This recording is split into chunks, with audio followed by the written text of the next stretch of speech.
Him, your mother's a crackhead and Kim is a known slut. So what's Haley gonna be when she grows up? And I don't even carry guns no more, I don't got to. Got undercover cops that'll legally pop you. Word on the street is that it was Ja Rule's own bodyguard who allegedly sprayed 50 with 9 bullets. That's insane. For years, everyone thought it was a dude named Daryl Homo Baum behind the shooting. Yeah, even 50 believed it. He even name-dropped him, Homo, in Many Men, like it was set in stone. But now, boom, plot twist. Detective Bill Courtney says it wasn't Homo at all. He's calling out a whole different name, Robertson's son, Lion.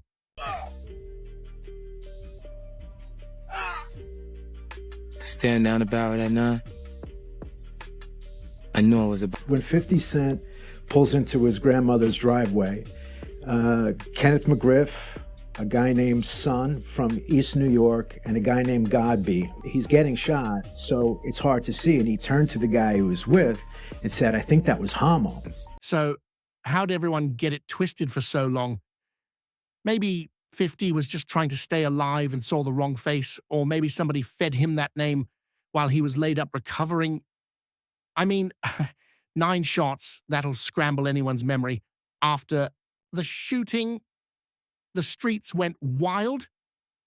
Rumors were flying and names were getting tossed around like dice, but all that street chatter kept circling back to one man, Robertson Lyons. And get this, just days after 50 got lit up, Lyons was spotted kicking it right next to Ja Rule like nothing ever happened.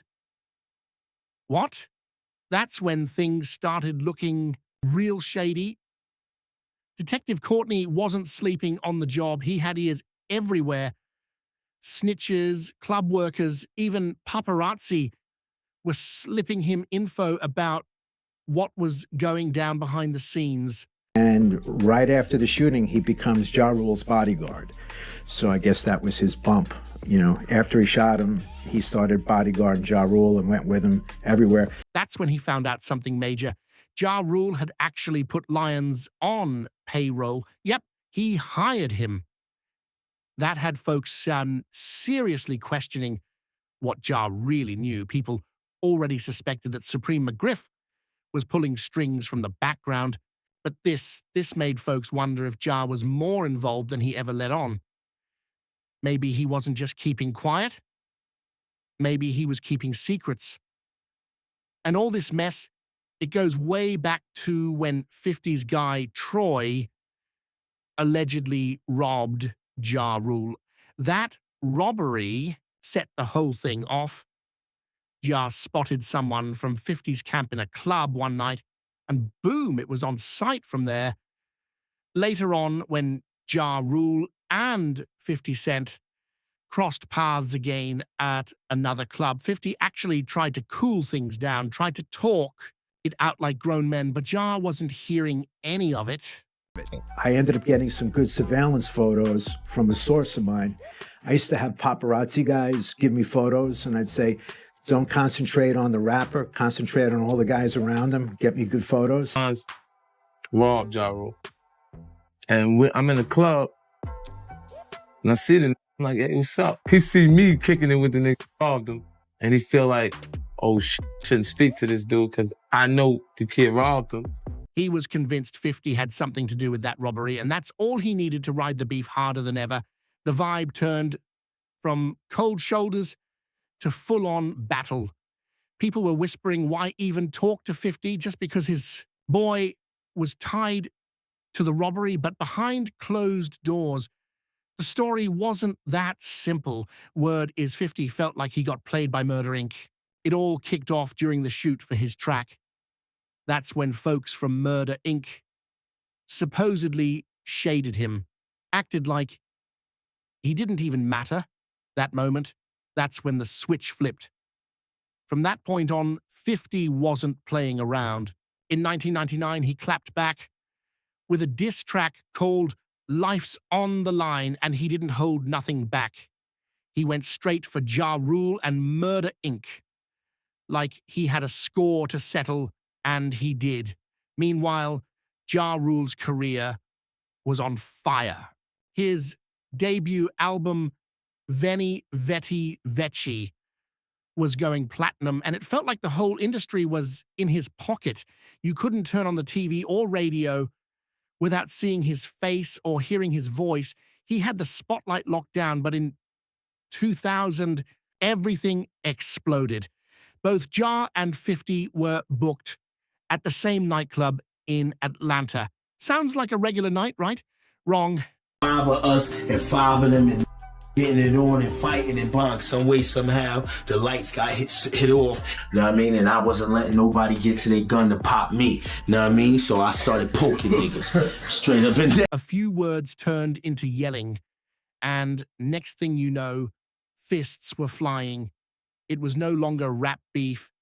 It was real-life smoke. Later that same year, things got even more out of control. 50 was recording at the iconic Hit Factory studio in New York when Ja Rule and his crew pulled up deep. Somebody must have tipped Ja off because they weren't showing up to patch things up. Nah, they came through looking for battle. That night ended with 50 Cent getting stabbed, and fingers were instantly pointing at Murder Inc. From that point on, it was clear this beef wasn't dying anytime soon. From 99 to 2002, the tension just kept rising like steam in a kettle about to blow. Then came 2002 and Wankster, the whole game changed. The streets were saying 50 aimed that track straight at Ja Rule, and whether he did or not, the fans believed it. That song went crazy, shooting up the charts and landing at number 13 on Billboard. That's when Ja realized this wasn't just some rap drama anymore. 50. What's the definition of a wankster, man? I mean, what is that? Ja Rule, Irv Gotti. I'll tell you personally, the Murder Inc., the people that you see like Irv, Ja, the people that are involved in the business aspect are it's like these. He had a real threat on his hands. Murder Inc. wasn't about to just eat the L and keep it moving. They tried to flip the whole situation on its head. Irv Gotti, the top boss over there, threw out a wild claim. He said 50 Cent filed an order of protection against him and Ja Rule, basically trying to paint 50 as a snitch or some kind of undercover. That accusation had people talking, but 50, he clapped back immediately. He denied the whole thing and made it clear he didn't file nothing. And guess what the truth was? Yeah, there was an order of protection, but it wasn't from him. The police filed it on his behalf without him even asking. So while the rumor stirred up mess, it didn't do much to mess up 50's street rep. But don't get it twisted, the battle was still raging. Right after that drama, boom, 50 got shot. And while he was out the spotlight trying to recover, Murder Inc. went full force. They were everywhere. Radio, TV, charts. You name it, they were owning it. Meanwhile, 50 was getting shut out. The industry blacklisted him like he didn't even exist. Folks didn't want nothing to do with him. They said he was too dangerous. It got so bad that 50 had to head up to Canada just to find a studio that would let him record. It was nothing big. Yes, sir. But he felt the need, to go to the cops And press charges. Mr. Jackson, that as a result of the above described conduct, informant suffered lacerations. Informant. Ja Rule and his crew were convinced it was over. They thought they'd finally shut him down for good. And when 50 dropped that Guess Who's Back mixtape, it didn't go viral right away. Ja didn't even flinch. He thought 50 was still down and out. But then came the twist nobody saw coming. In 2002, 50's lawyer passed a copy of the mixtape straight to Eminem's manager, Paul Rosenberg, and when M hit play, game over, M was shook in the best way. That tape had raw energy, no filter, and straight heat. Eminem wasted zero time. He flew 50 out to LA to link up with him and Dr. Dre, and just like that, the game changed. 50 walked out of that meeting with a $1 million record deal. He was now officially part of Shady Records and Interscope. His comeback wasn't just real, it was unstoppable. Now that 50 was rolling with M and Dre, he wasn't just a rapper from the block anymore. He was moving like a power player, and Ja Rule, he was pissed. To him, Eminem backing 50 felt like the ultimate betrayal. Some dudes from over on such and such said they're trying to kill you or they're gonna get at you. I'm like, So, what did Ja's camp do next? They thought they could press Eminem too, like he was soft. Just a studio rapper with no street weight. They figured he'd fold under pressure. But what they didn't realize, M wasn't built like that. Trying to punk him was a waste of time. While Ja had heavy hitters like the Supreme Team riding with him, Eminem had his own wild card, the Samoan gangs. Back in 2003, M linked with the legendary Booyah Tribe for their track 911. And if you listen close, M wasn't holding back. He made it clear exactly who had his back. Eminem dropped the line, "Everywhere we go, people know we roll deep," as 40, 50 Samoans.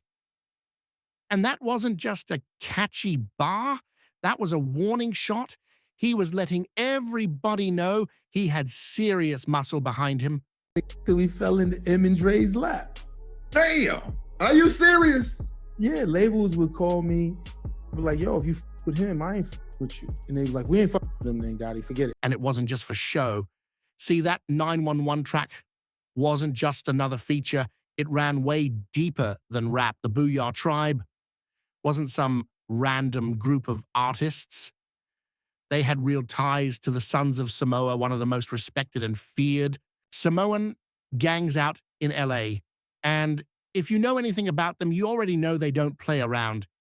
They might keep it cool and laid back on the surface, but if things pop off, they go all in. When provoked, it's not just a fight, it turns deadly quick. So anyone who thought Eminem was soft or easy to scare clearly had no clue what kind of firepower was standing behind him.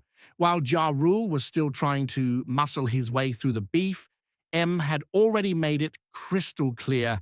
He's had a lot of stuff out. Right. You know, and just been making noise. And I heard about 50 a couple years ago and just basically been following through the whole thing. And I'm just now in the position where I can start signing my own groups and signing my own acts and stuff like that. He wasn't folding. He wasn't going to let anyone run him off or press him into silence. Then in 2020, Manja, Booyah Tribe's own nephew, spilled some serious tea. He said his uncles weren't just hopping on a track with them for clout. They were actually doing security for him, that's right. Slim Shady wasn't just out here protected by his rhymes. He had real street muscle backing him up. He was given 1.5, maybe 1.7 million. Eminem gave him $1 million. But you got Eminem and Dr. Dre. And it gets even wilder. Eminem was getting extorted by the LA Crips at one point. This wasn't no made-up rumor either. In the street world, they call it checking in. When a rapper or celeb touches down in a city with gang territory, especially LA, they're expected to pay respect or run the risk of things going sideways. Most artists check in quietly. The few who don't, they usually find out the hard way. But Booyah Tribe wasn't letting that happen. They stepped in, shut down all the extortion talk, and made it known nobody was going to mess with Eminem while they were around. That 911 collab, it wasn't just a banger. It was part of the real-life agreement that kept M safe while moving through the city. That track was backed by loyalty, protection, and street respect. This might just explain why Eminem never flinched, not even when Suge Night popped up.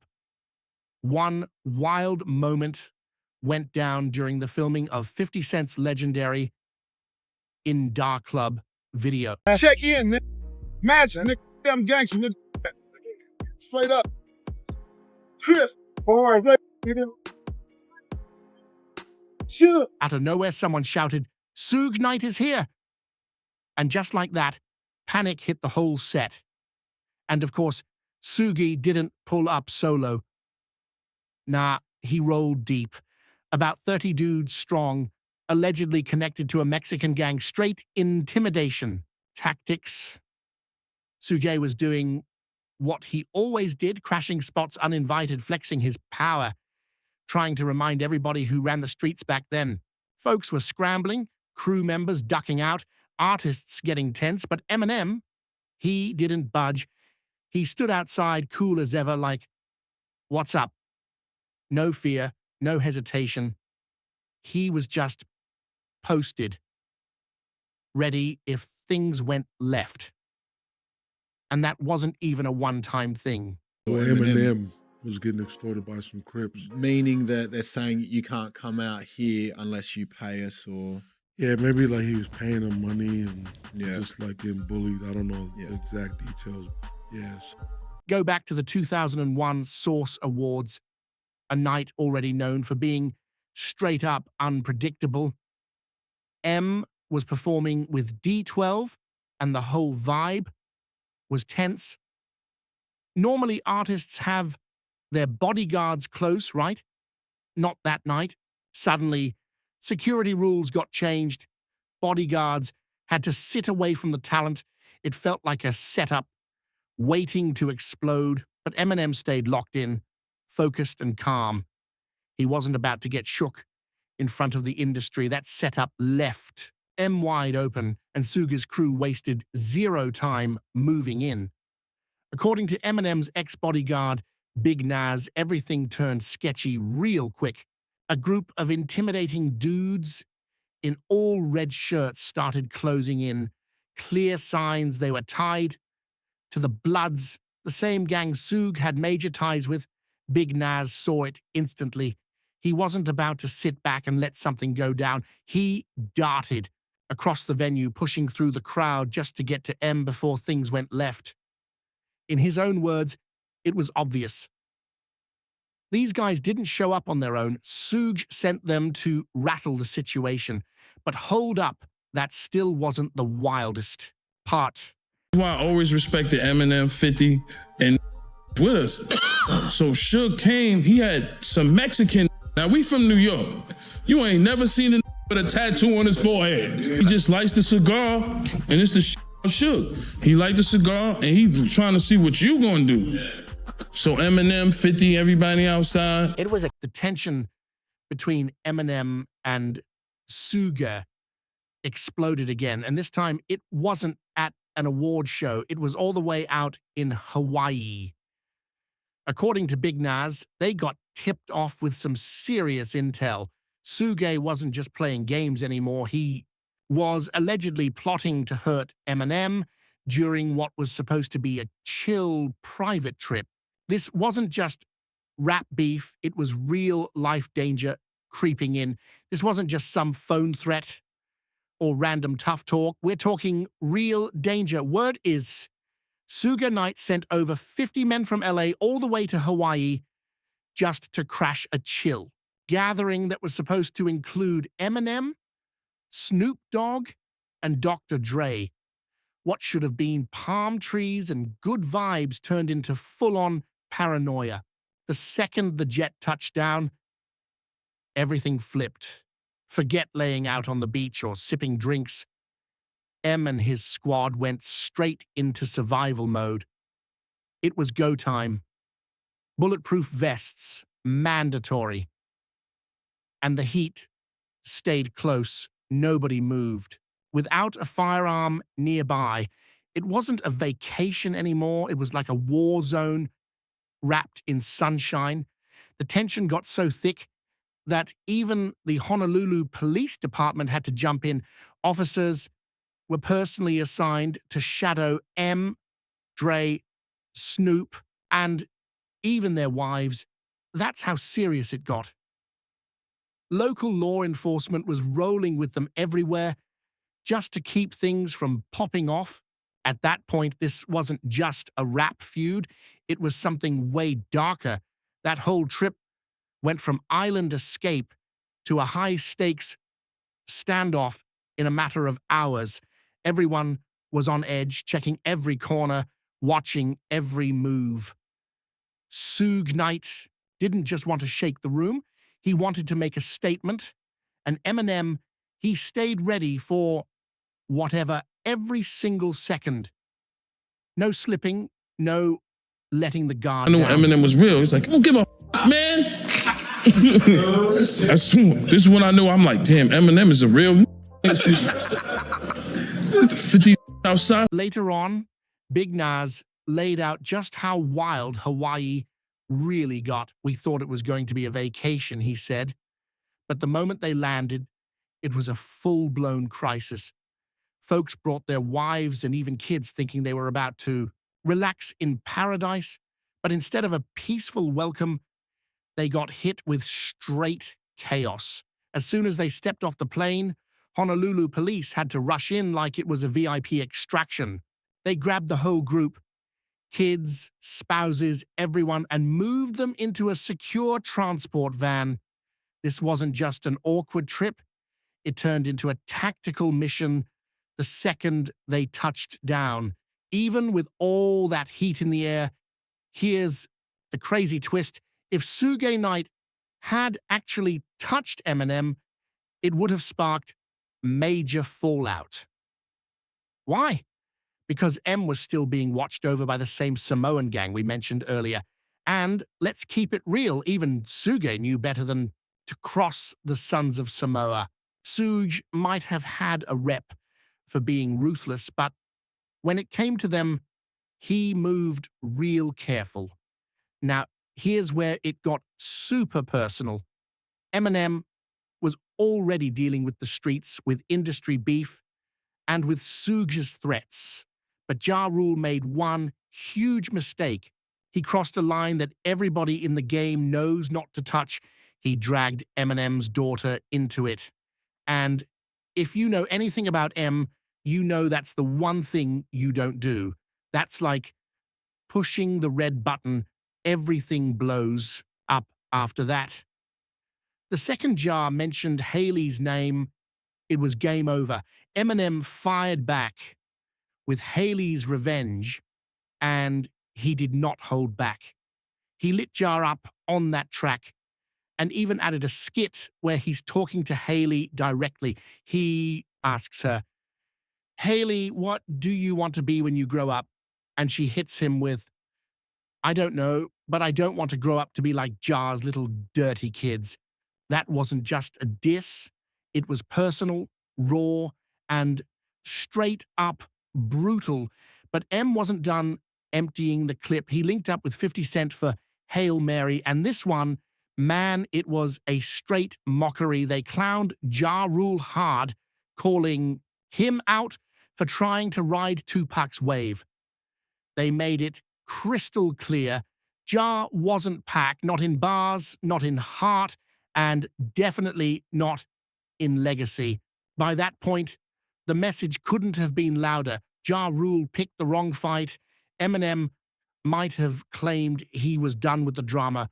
But let's be real, when it came to Ja, he wasn't finished yet. Even after all those years, Eminem just couldn't let it slide. Fast forward to 2018, he dropped Kamikaze. And M was cut off on his way to his seat, and all these guys in red shirts surrounded him. And I'm looking at M's face, and I'm looking at these guys. I'm like, something ain't right. And, yep, slid in a sneaky jab straight at Ja Rule. Just a little reminder that the disrespect was still very much alive. M hadn't forgotten and definitely hadn't forgiven. Meanwhile, Ja Rule's career never really bounced back.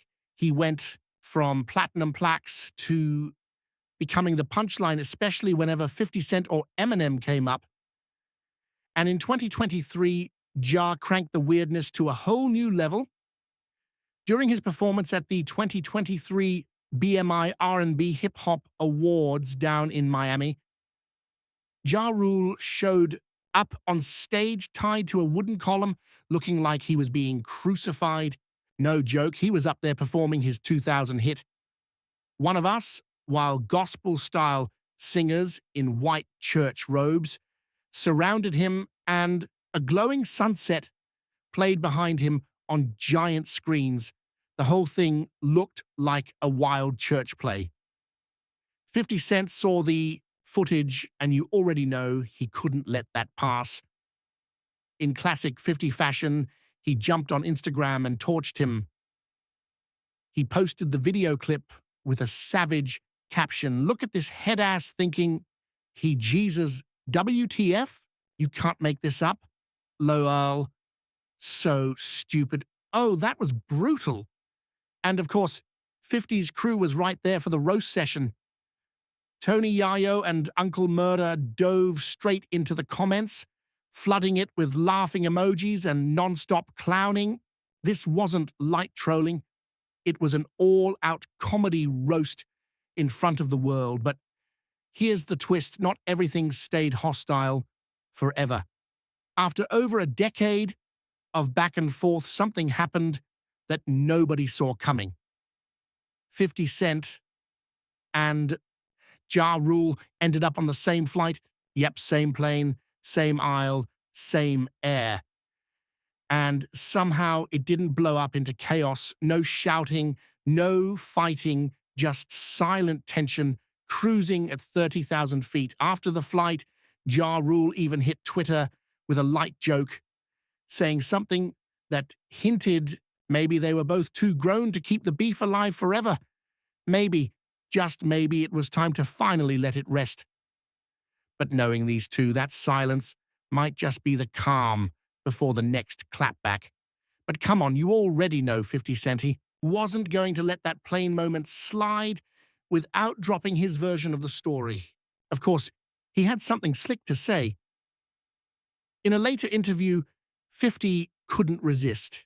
He claimed Ja Rule was shook the whole time they were on that flight together.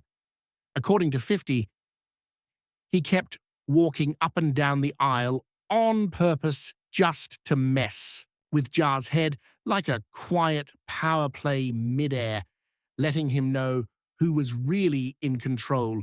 But Ja Rule wasn't about to let that slide either. He pulled up on Vlad TV and shut it down quick.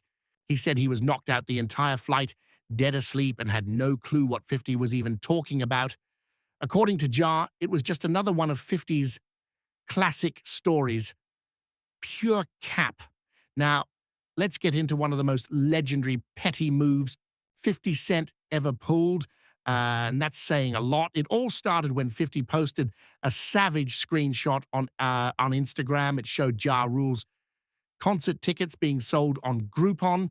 And if you know anything about Groupon, that's the discount app folks use when business is slow or seats aren't selling. Seeing Ja's name on there, that was like a billboard screaming, ain't nobody showing up, but 50 didn't stop there. He took it to a whole new level. The tickets were just $15 each. So 50 decided to buy 200 front row seats, but not to fill them up, not to give them away, not even for charity. He bought those seats just so they'd be empty. Yep, you heard that right. Empty on purpose. Picture it. Ja Rule hits the stage, ready to hype the crowd, ready to perform, and what does he see? The whole front section is a ghost town. No fans, no energy, just dead space. And then right there in the middle of the silence, one guy, cool as ice, sitting all alone, munching popcorn like it's a movie premiere. And who was it? Of course, 50 Cent. That wasn't just trolling. That was next-level pettiness. A savage stunt that turned a concert into a punchline and made sure Ja Rule never lived it down. The internet lost its mind. Memes, videos, non-stop, jokes. It was everywhere. Folks couldn't believe just how far 50 Cent went with the trolling. It wasn't just petty. It was petty genius. Some called it savage, some called it hilarious, but no matter what side you were on, one thing was clear. This became one of the most viral moments in hip-hop beef history. 50 made sure Ja Rule felt that silence deep in his soul, that empty front row. It echoed louder than any diss track ever could. he completely roasted Ja Rule. This had to be one of the pettiest, most over-the-top stunts anyone ever pulled in rap beef.